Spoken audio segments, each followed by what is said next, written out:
പ്രമുഖ പത്രങ്ങളിലെ പ്രമുഖ വാർത്തകൾ ക്രോഡീകരിച്ചുകൊണ്ടുള്ള ഒരു സ്പെഷ്യൽ പ്രോഗ്രാം പത്രവാർത്താസിലേക്ക് എല്ലാവർക്കും സ്വാഗതം. ഓക്കെ, ഞങ്ങൾ ഇന്ന് പുതിയൊരാളുമായിട്ടാണ് എത്തിയിരിക്കുന്നത് അല്ലെ? പുതിയെന്നല്ല, ഇന്നലെ ജോസിനായിരുന്നു, ഇന്ന് മരിയാണ് വന്നിരിക്കുന്നത്. അപ്പൊ ഇന്ന് നവംബർ 22 വെള്ളിയാഴ്ച. എന്ത് പെട്ടെന്ന് വെള്ളിയാഴ്ച ഈ മാസം എന്നല്ല, ഈ ഒരു വർഷമേ പെട്ടെന്ന്.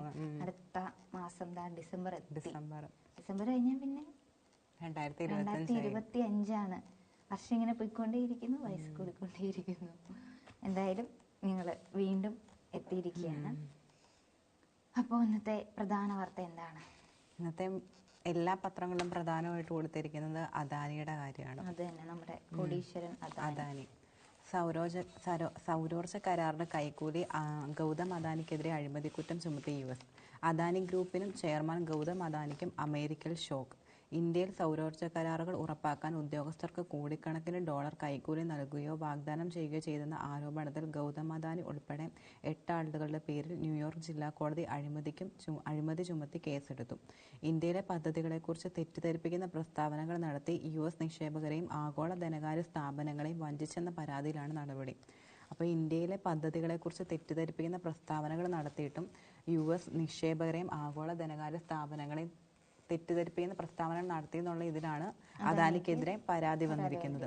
ഗൗതം അദാനിയും സഹോദര പുത്രൻ Sagar S Adani, Adani Green energy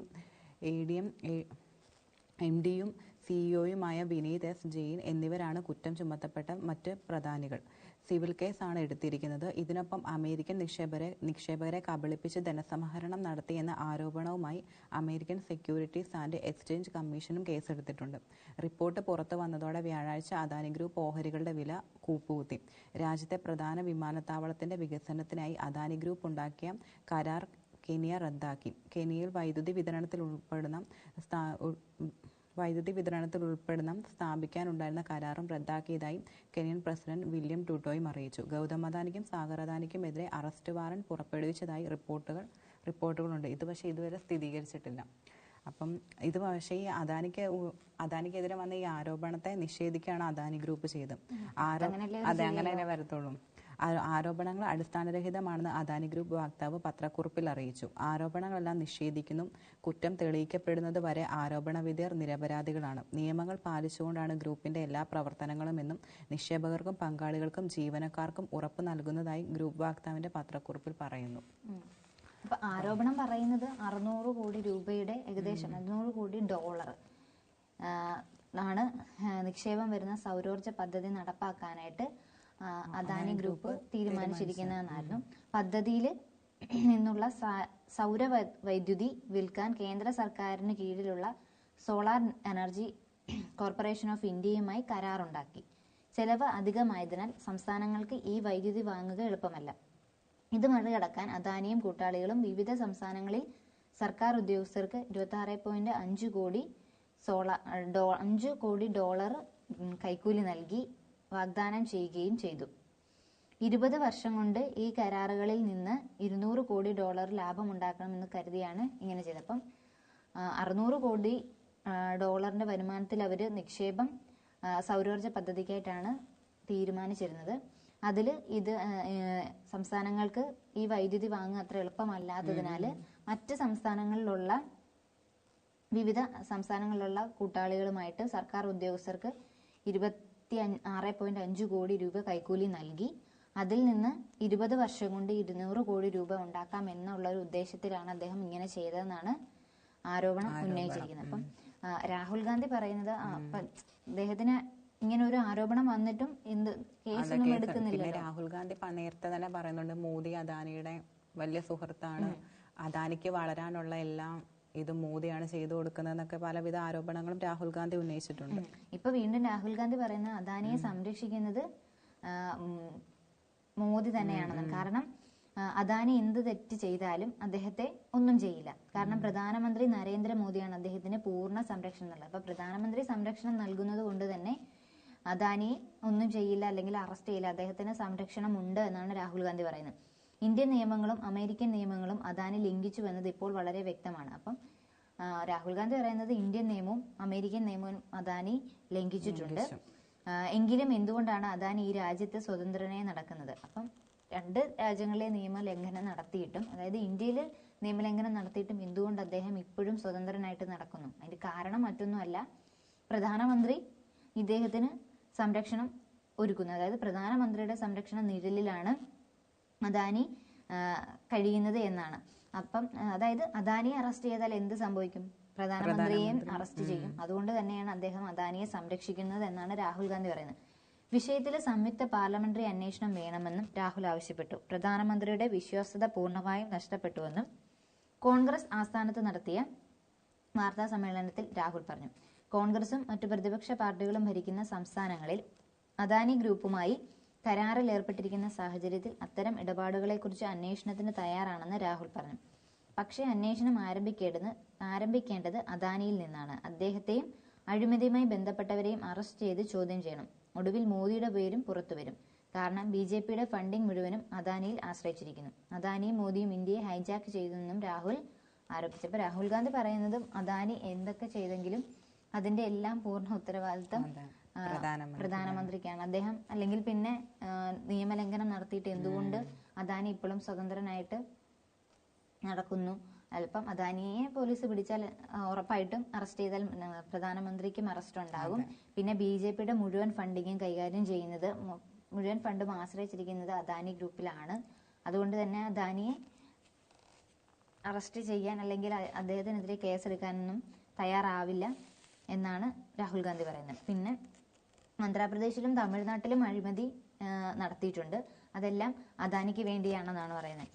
ആന്ധ്രാപ്രദേശിലും തമിഴ്നാട്ടിലും ഊർജ്ജ പദ്ധതികൾ അദാനിക്ക് നൽകിയതിൽ വൻ അഴിമതിയുണ്ടെന്ന് ആരോപണം. ആന്ധ്രാപ്രദേശിൽ 900 മെഗാവാട്ട് സോളാർ പവർ പ്ലാന്റുകൾ സ്ഥാപിക്കാൻ സംസ്ഥാന മന്ത്രിസഭാ യോഗം തീരുമാനിച്ചതിൽ അഴിമതിയുണ്ടെന്ന് പ്രതിപക്ഷം ആരോപിച്ചിരുന്നു.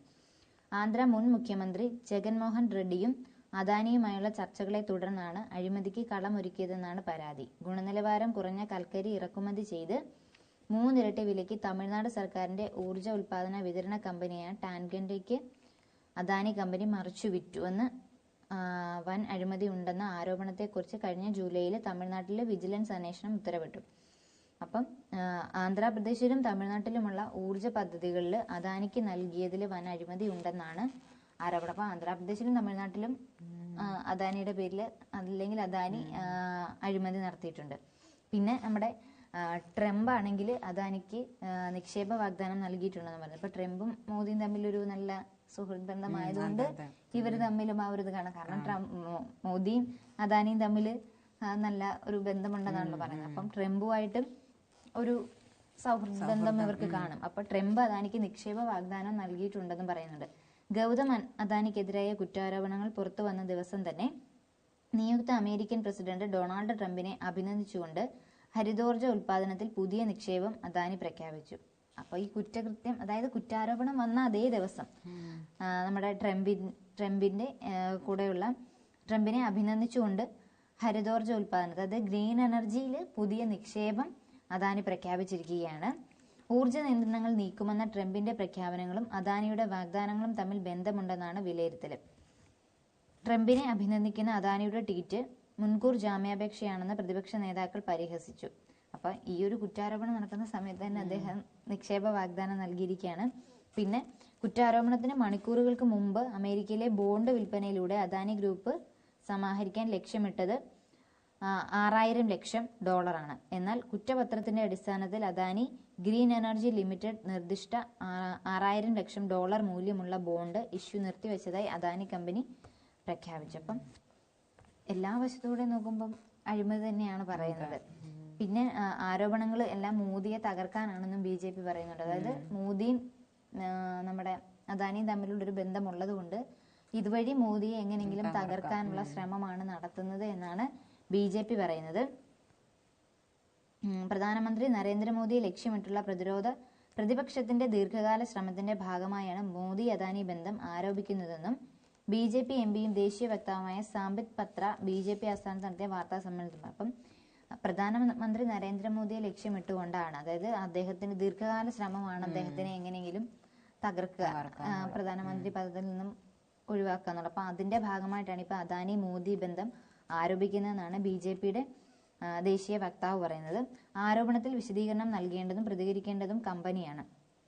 2022 മുതൽ രാഹുലും അമ്മ സോണിയാഗാന്ധിയും മോദിയുടെ പ്രതിച്ഛായ നഷ്ടപ്പെടുത്താൻ ശ്രമിക്കുകയാണ്.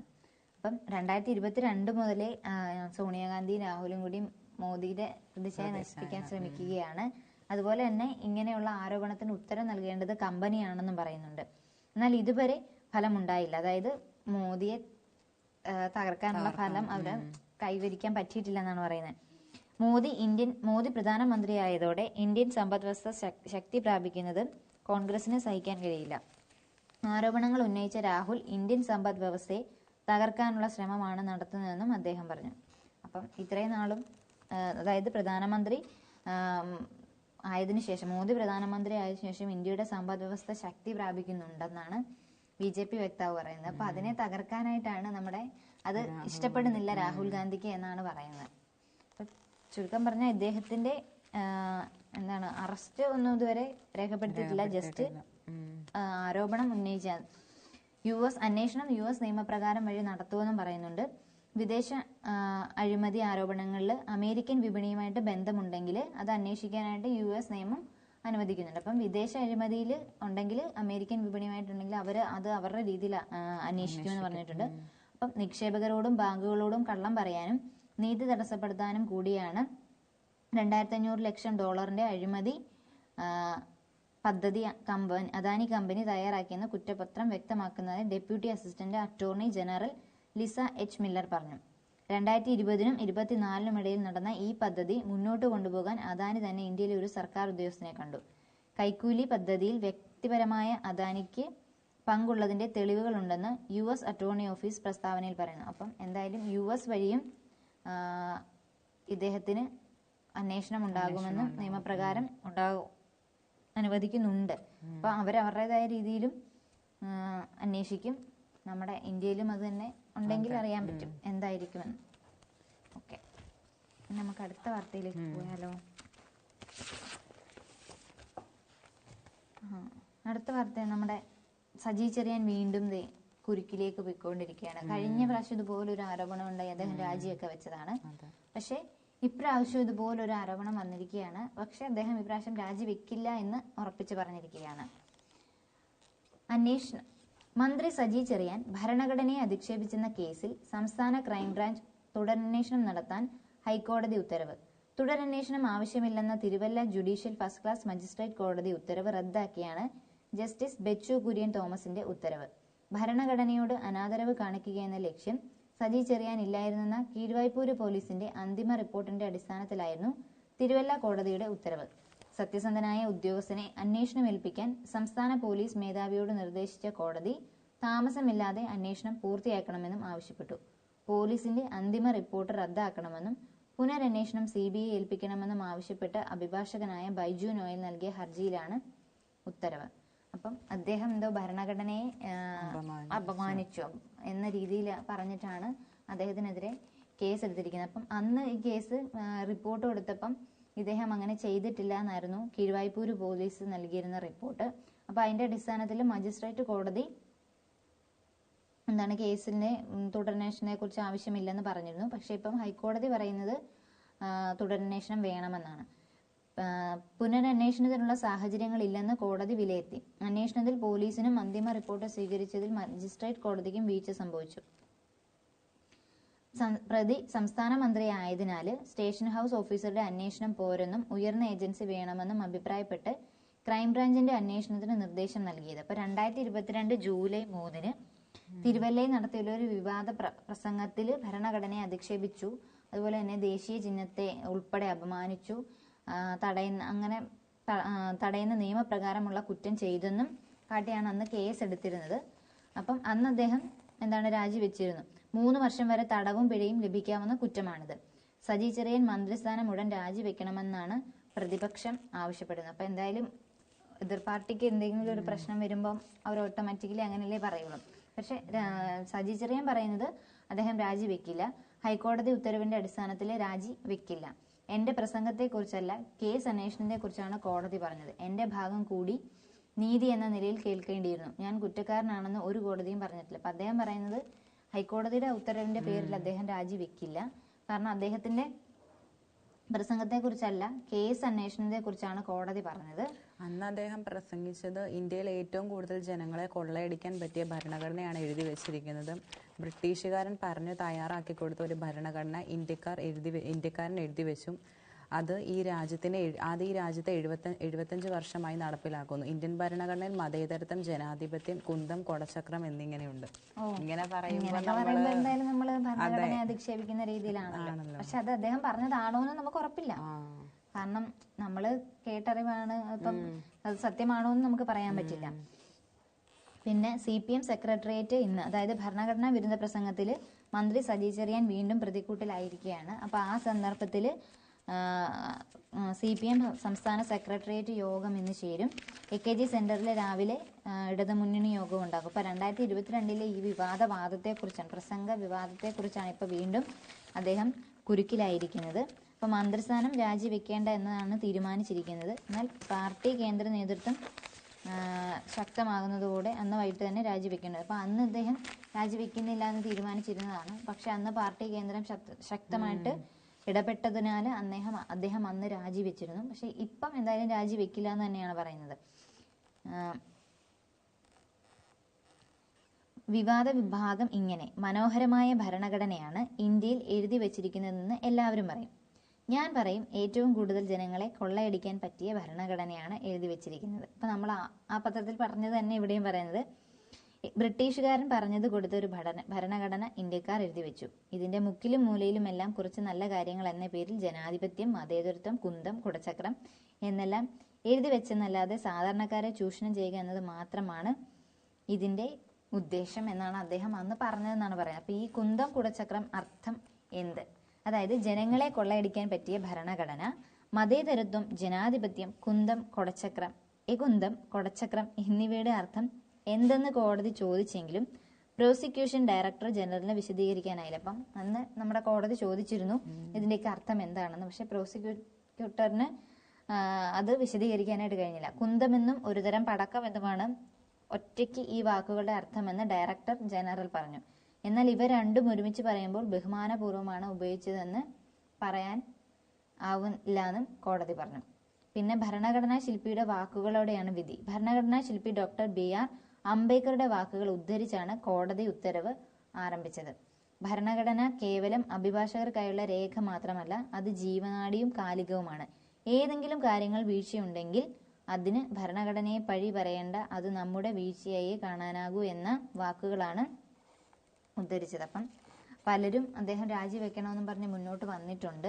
ഇപ്പൊ നമ്മുടെ VD സതീശൻ പറയുന്നത്, സജി ചെറിയാൻ മന്ത്രിയായി തുടർന്നുകൊണ്ട് എങ്ങനെയാണ് നിഷ്പക്ഷ അന്വേഷണം നടക്കുന്നത്? അപ്പൊ അദ്ദേഹം മന്ത്രിയായി ഇരിക്കുമ്പോൾ എങ്ങനെ അന്വേഷണം മുന്നോട്ട് പോകും? അതായത് അന്വേഷണം നടക്കുമ്പോൾ അദ്ദേഹം എന്തെങ്കിലും തിരിമറി നടത്തുമോ എന്നാണ്. അദ്ദേഹത്തിന്റെ മന്ത്രിസഭ പുനഃപ്രവേശം തെറ്റായിരുന്നെന്ന പ്രതിപക്ഷ നിലപാടിന് അടിവരയിടുന്നതാണ് വിധി. പിന്നെ KPCC പ്രസിഡന്റ് K സുധാകരൻ പറയുന്നത്, സജി ചെറിയാൻ ഒരു നിമിഷം പോലും അധികാരത്തിൽ തുടരരുത്. അദ്ദേഹത്തെ സംരക്ഷിക്കാൻ മുഖ്യമന്ത്രി തുനിഞ്ഞാൽ നിയമപരമായും രാഷ്ട്രീയപരമായും നേരിടും. അപ്പൊ സജി ചെറിയാന്റെ രാജി തന്നെയാണ് എതിർ പാർട്ടികളെല്ലാം ആഗ്രഹിക്കുന്നത്. അപ്പൊ ഇനിയും അധികാരത്തിൽ തന്നെ തുടരുവാണെങ്കിൽ, നമ്മുടെ മുഖ്യമന്ത്രി കയറി ഇടപെടുകയാണെങ്കിൽ അത് രാഷ്ട്രീയപരമായും നിയമപരമായിട്ടും അവർ നേരിടുമെന്നാണ് പറയുന്നത്. അപ്പൊ ഇദ്ദേഹം ഇങ്ങനെ പറഞ്ഞിട്ടുണ്ട് എന്നുള്ള കാര്യത്തിൽ ഇപ്പം വിവാദ ഭാഗം ഇങ്ങനെ തന്നെ ആണെന്നാണ് പറയുന്നത്. അപ്പം എന്തായാലും ഇത്രയും ഒരു പ്രസംഗം നടത്തിയതിൽ ഒരാൾക്ക് തെറ്റി കേട്ടെന്നിരിക്കാം, പക്ഷെ എല്ലാവർക്കും അങ്ങനെ കേൾക്കണമെന്നിരിക്കല്ലോ. അപ്പൊ അദ്ദേഹം മിക്കവാറും അദ്ദേഹത്തിന്റെ രാജി കാണുമെന്ന് നമുക്ക് പ്രതീക്ഷിക്കാം, വീണ്ടും ഒരു രാജി. പക്ഷെ അദ്ദേഹം രാജി വെക്കില്ല എന്നാണ് പറയുന്നത്. ഇനി പാർട്ടി എന്ത് തീരുമാനമാണ് എടുക്കുന്നത്, നടപ്പിലാക്കാതിരിക്കാൻ പറ്റില്ല, എന്താണ് തീരുമാനിക്കുന്നതെന്ന് അറിയില്ല. എന്തായാലും നമുക്ക് നോക്കാം സജി ചെറിയാൻ രാജിവെക്കുമോ ഇല്ലയോ എന്നുള്ള കാര്യം. പിന്നെ നമ്മൾ കുറേ നാൾ മുമ്പ് ഒരു കേസ് ഉണ്ടായിരുന്നല്ലോ, നമ്മുടെ മുഖ്യമന്ത്രിയെ കരിങ്കൊടി കാണിച്ചു എന്ന് പറഞ്ഞ് 2-3 പേര് കേസെടുത്തില്ലേ. അപ്പം ഈ കരിങ്കൊടി പ്രതിഷേധം നിയമവിരുദ്ധവും അപകീർത്തിപ്പെടുത്തലും അല്ല എന്നാണ് ഇപ്പം ഹൈക്കോടതി പറയുന്നത്. അപ്പം കുറേ പേരിങ്ങനെ, അതായത് നമ്മുടെ മുഖ്യമന്ത്രി ഇങ്ങനെ വാഹന വ്യൂഹം കടന്നു വന്നപ്പോൾ കരിങ്കൊടി കാണിച്ചെന്ന് പറഞ്ഞല്ലായിരുന്നു. അപ്പം അത് ഈ കേസ് ഇപ്പം റദ്ദാക്കിയിരിക്കുകയാണ്. കരിങ്കൊടി പ്രതിഷേധം അപകീർത്തിപ്പെടുത്തലോ നിയമവിരുദ്ധമോ അല്ലെന്ന് ഹൈക്കോടതി വ്യക്തമാക്കി. ഏതെങ്കിലും നിറമുള്ള കൊടി വീശുന്നത് നിരോധിച്ചിട്ടില്ലാത്തതിനാൽ പ്രതിഷേധം അറിയിക്കാൻ കരിങ്കൊടി വീശുന്നതിന് അപകീർത്തി കുറ്റം ബാധകമല്ല. മുഖ്യമന്ത്രിക്ക് നേരെ കരിങ്കൊടി വീശിയ 3 കോൺഗ്രസ് പ്രവർത്തകർക്കെതിരെയുള്ള കേസ് റദ്ദാക്കിക്കൊണ്ടാണ് ജസ്റ്റിസ് ബെച്ചു കുര്യൻ തോമസ് ഇക്കാര്യം വ്യക്തമാക്കിയത്. അപ്പൊ 3 കോൺഗ്രസ് പ്രവർത്തകർക്കെതിരായിരുന്നു അന്ന് കേസെടുത്തത്. അതാണിപ്പോൾ ഹൈക്കോടതി റദ്ദാക്കിയിരിക്കുന്നത്. അതായത് 2017 ഏപ്രിൽ 9 മുഖ്യമന്ത്രിയുടെ വാഹനവ്യൂഹം കടന്നുപോയപ്പോൾ കരിങ്കൊടി വീശുകയും തടയാൻ ശ്രമിച്ച പോലീസിനെ തട്ടിമാറ്റുകയും ചെയ്തുവെന്നാണ് കേസ്. കേസ് നടപടി റദ്ദാക്കണമെന്നാവശ്യപ്പെട്ട് സിമിൽ, ഫിജോ, സുമേഷ് ദയാനന്ദൻ എന്നിവർ നൽകിയ ഹർജി അനുവദിച്ച കോടതി നോർത്ത് പറവൂർ പോലീസ് നൽകിയ റിപ്പോർട്ട് റദ്ദാക്കി. അനീതിയെന്ന് തോന്നിയ കാര്യത്തിൽ ഹർജിക്കാർ പ്രതിഷേധം അറിയിച്ചത് കരിങ്കൊടി വീശിയാണെന്ന് കോടതി ചൂണ്ടിക്കാട്ടി. ജനാധിപത്യത്തിൽ വികാരങ്ങളുടെ പരസ്യ പ്രകടനം എന്ന നിലയ്ക്ക് പ്രതിഷേധങ്ങളും അനിവാര്യമാണ്. സമാധാനപരമായ പ്രതിഷേധങ്ങൾ ഭരണത്തെ ദുർബലമാക്കുകയല്ല, ശക്തിപ്പെടുത്തുകയാണ് ചെയ്യുന്നത്. കരിങ്കൊടി വീശൽ മുഖ്യമന്ത്രിയുടെ വാഹനവ്യൂഹത്തിന് നേരെയായാൽ പോലും അപകീർത്തികരമായി കാണാനാവില്ലെന്ന് കോടതി പറഞ്ഞു. അപകീർത്തി ഉണ്ടായ വ്യക്തി കോടതിയിൽ നൽകുന്ന പരാതിയിലല്ലാതെ പോലീസ് റിപ്പോർട്ടിന്മേൽ അപകീർത്തി കേസ് നടപടി സാധിക്കില്ല.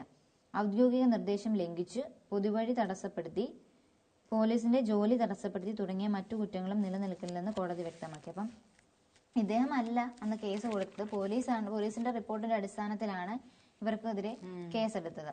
അപ്പൊ 2017 മുഖ്യമന്ത്രിയുടെ വാഹനവ്യൂഹം കടന്നു പോകുമ്പോൾ ഇവര് കരിങ്കൊടി കാണിച്ചതും, അപ്പൊ കരിങ്കൊടി കാണിച്ചപ്പം പോലീസ് അവരെ തടഞ്ഞെന്നും അപ്പൊ അവരെ തള്ളി മാറ്റിയെന്നും പറഞ്ഞായിരുന്നു കേസെടുത്തത്.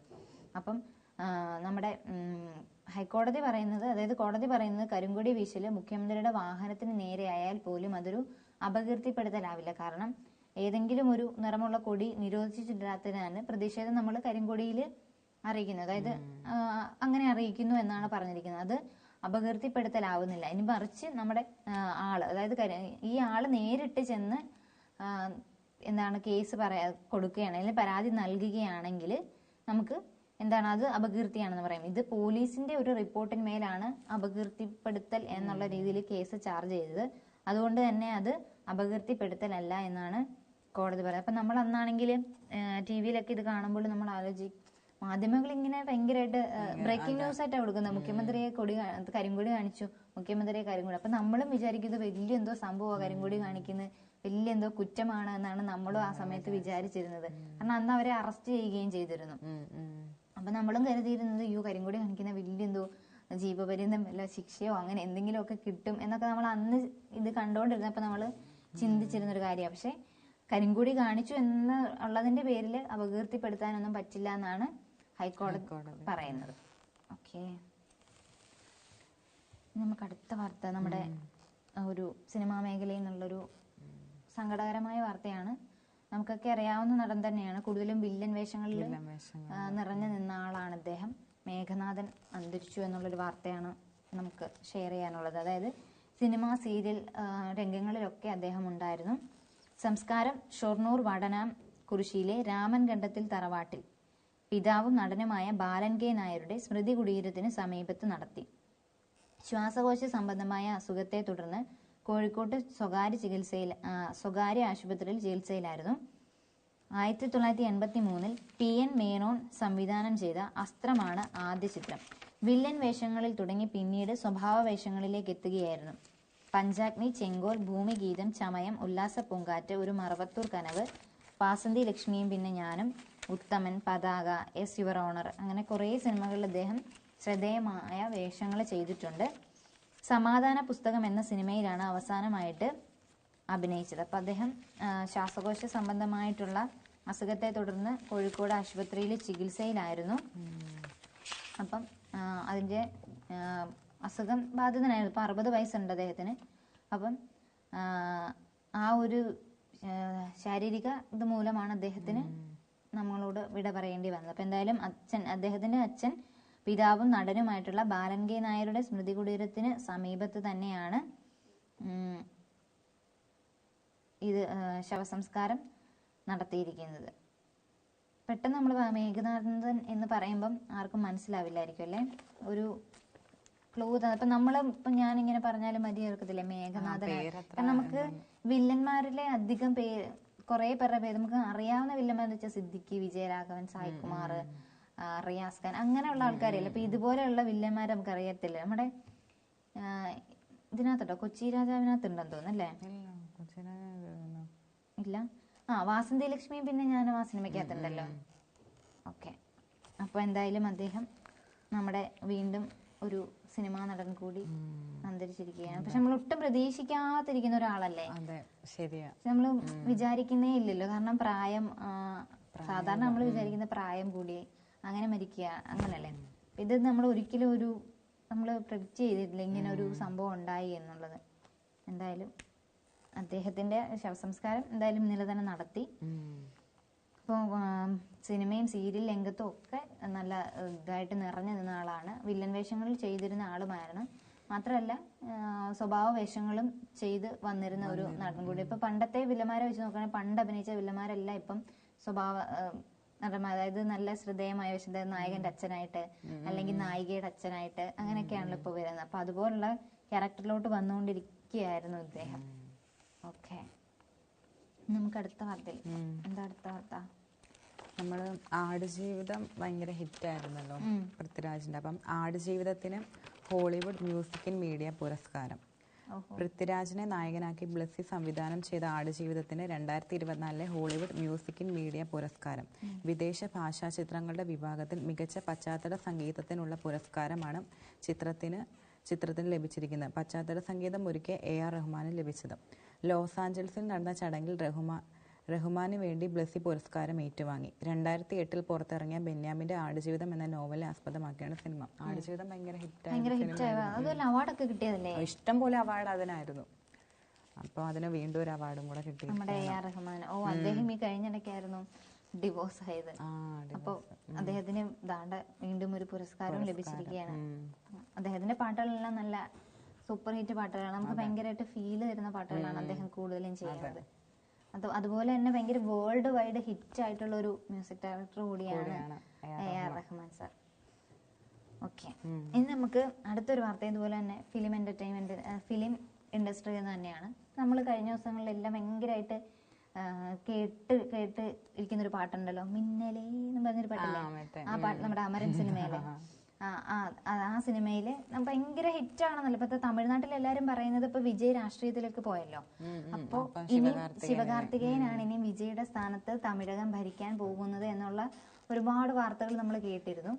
അപ്പം ആ സിനിമയെന്ന് വെച്ചാൽ ഭയങ്കര ഹിറ്റാ. കാരണം ഒരു ജവാന്റെ ഇതാണ് പറയുന്നത്, മുകുന്ദ വരദരാജിന്റെ ലൈഫ് ഇതിനെ കുറിച്ചാണ് അതിനകത്ത് പറയുന്നത്. അപ്പൊ അതുപോലെ തന്നെ അവർ രണ്ടുപേരും അതിനകത്ത് നല്ല രീതിയിൽ അഭിനയിച്ച് അടിപൊളിയാക്കിയ ഒരു സിനിമയാണ്. നല്ല ഒരുപാട് ക്യാഷും ആ സിനിമയ്ക്ക് കിട്ടിയിട്ടും ഉണ്ടെന്നാണ് പറയുന്നത്. അപ്പൊ ഇപ്പൊ പറയുന്നത് എന്താന്ന് വെച്ചാല് ആ സിനിമയിൽ സായി പല്ലവി ആണ് നായികയായിട്ട് വന്നത്. ഇന്ദു റബേക്കയായിട്ട് വന്നത് സായി പല്ലവി ആയിരുന്നു. അപ്പൊ ആ സിനിമയിൽ ഉപയോഗിച്ച ആ ഫോൺ നമ്പർ സായി പല്ലവി യൂസ് ചെയ്ത ആ ഫോണിൽ ശരിക്കും അതിങ്ങനെ ഒരു യൂസർ ഉണ്ട്. ആ യൂസറിന് ഇപ്പൊ സായി പല്ലവി അല്ലേ, സായി പല്ലവിയോട് സംസാരിക്കണമെന്ന് പറഞ്ഞ് നിരന്തരം കോള് വന്നുകൊണ്ടിരിക്കുക.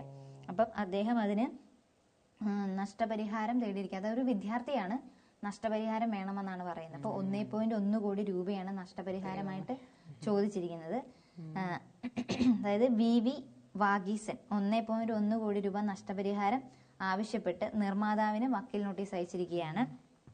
അതായത് നായികയുടെ ഫോൺ നമ്പർ യഥാർത്ഥത്തിൽ ഉപയോഗിച്ചിരുന്നത് നമ്മുടെ വാഗീസ് എന്ന് പറയുന്ന ഇയാളായിരുന്നു. ചിത്രം ഇറങ്ങിയത് ദീപാവലിക്കായിരുന്നു, അതായത് ഒക്ടോബർ 31-നായിരുന്നു. അപ്പൊ അന്ന് മുതൽ തുടർച്ചയായിട്ട് കോളുകൾ ഇങ്ങനെ വന്നുകൊണ്ടേയിരിക്കുക. നിർത്താതെ കോളുകൾ വരികയാണ് സായി പല്ലവിയോട് സംസാരിക്കണം എന്ന് പറഞ്ഞ്.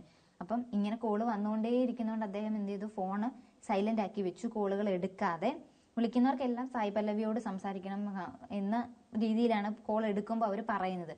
അദ്ദേഹത്തിന് ഉറങ്ങാനോ പഠിക്കാനോ കഴിയാത്ത ഒരു അവസ്ഥയായിട്ട് മാറി ഇരിക്കുകയായിരുന്നു. ആ സാഹചര്യത്തിലാണ് ഇത് വക്കീൽ നോട്ടീസ് അയച്ചിരിക്കുന്നത്. മാത്രമല്ല ആധാർ കാർഡ്, ബാങ്ക് രേഖകൾ എല്ലാം ഈ ഫോൺ നമ്പറിൽ ലിങ്ക് ചെയ്തിരിക്കുന്നതിനാൽ ഈ നമ്പർ ഇട്ട് ചേഞ്ച് ചെയ്യാനും പറ്റാത്തൊരു അവസ്ഥയില്ല. അതായത് ഒരു വിദ്യാർത്ഥിയല്ലേ, ഡെയിലി ഇങ്ങനെ കോൾ വന്നുകൊണ്ടേ ഇരിക്കുമ്പം നമുക്ക് ടെൻഷൻ ആവില്ല. കാരണം ആൾക്ക് പഠിക്കാൻ പറ്റുന്നില്ല, ഉറങ്ങാൻ പറ്റുന്നില്ല. ഈ കാരണങ്ങളെല്ലാം കൊണ്ടാണ് അദ്ദേഹം അവസാനം വക്കീൽ നോട്ടീസ് അയച്ചിട്ട് നഷ്ടപരിഹാരമായിട്ട് 1.1 കോടി രൂപ നൽകണമെന്ന്. ഈ സിനിമ ഇറങ്ങിയ പിന്നെ ഇതിന് കുറെ വിവാദങ്ങൾ വന്നിട്ടുണ്ട്.